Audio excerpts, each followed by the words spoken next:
Hello everyone, how are you today? I'm Hawk, or Kiv, and in this video, I thought I would show you all an insane, awesome game I got on Detour, where I managed to get a dogs and also a double vsat. We absolutely wrecked these kids, and it ended up being a 37 kill game, so I basically got half the kills that was required to finish the game of TDM. So let's just talk about the gameplay, how I got it, and some tips for TDM generally. So let's jump right into it.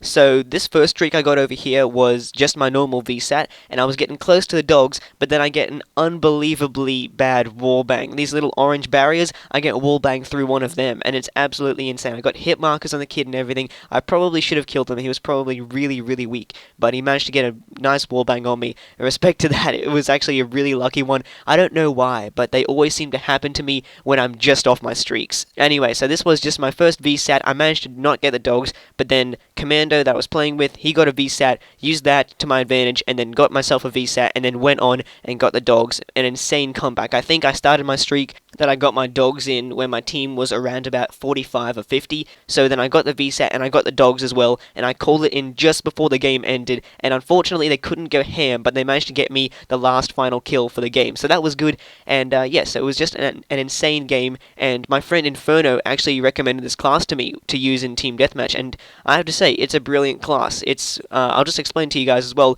it's a Scar H with suppressor and stock. We'll talk a lot about the Scar in this game because it's an absolutely amazing gun. I love it, 10 out of 10, especially with stock and suppressor. Those attachments just seem to improve the gun 10 times over. So that's always a good thing, that your attachments are coming into play and helping you out a lot, because suppressor's going to keep them, keep you off the radar, especially in TDM where a lot of the kids are using their radar a lot. You don't get too many points in TDM as well, because you only get points from the kills. You can't play the objective exactly like you can in domination, just sit on the flag on B or capture objectives that the enemy holds. So you can't do that, but getting kills is going to be your main asset. That's the insane wallbang I got wallbanged so badly. He was really weak, and then I swear to God, it was just unbelievable. So this is the second streak that I go on in the game. I get the UAV, VSAT, and then go on for the dogs at the end. However, I thought I would talk about the perks a lot in this game, because I got Flak Jacket, of course, first up. You don't want to get killed by them pesky C4s or grenades or God Simtexes, because I seem to have very bad luck with that. But not focusing on those, Flak Jacket's just going to help you out a lot. I don't particularly feel too good about, using Ghost and Suppressor. It's what all the tryhards do in TDM. It just kind of seems like dog moves, and that, you're just staying completely invisible on the radar. It's not really the best thing, I feel. I don't feel as if it's very fair, and I don't think I want to do anything along those lines. So that's why I just use Flak Jacket. One of the major differences compared to what I normally run is that I'm using a perk to greed. I don't normally do that because I've got a scavenger and also toughness on this class. However, I normally just run toughness and go with like a perk 3 greed of dexterity and tac mask. So not having that dexterity, I didn't particularly notice too much, but I just feel as if having a tac mask is a must-have if you're using Flak Jacket, because that way you've got resistance to the C4s and the harmful, lethal equipment that people can throw at you, but you've also got a much better resistance to the tactical ones like concussions and flashbangs, shock charges, all that jazz. You don't want to be getting killed because you got concussioned or flashbanged when you're just off your VSAT. It's very frustrating.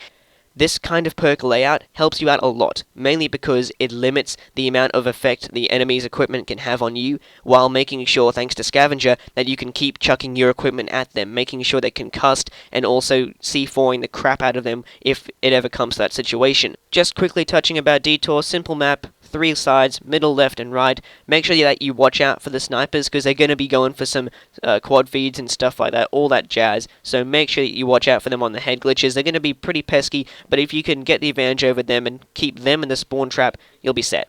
Speaking of head glitches, when you're walking around the map and you're going to an area that the enemies are definitely coming from, make sure you got some cover, some head glitches, or something like that to give you an advantage in the gunfight. If you do that, you get your score streaks easier, you call them in, and then you can watch them squirm in their spawn while you're absolutely demolishing them. once you get a vsat, you're basically set because this map is just so simple. You can easily tell the spawn swaps. Scar H, just quickly touching on that as well. It's an awesome gun. Suppressor keeps you off the radar. Stock to make it feel a lot more faster and more mobile, so that way you can move around a lot quicker, especially while you're aiming down sight. Nice work with a doggy getting the last kill. So I hope you all have enjoyed this awesome gameplay. Make sure you leave a like, comment, favorite, and or subscription. I'm Hawk, or Kiv, and I'm out.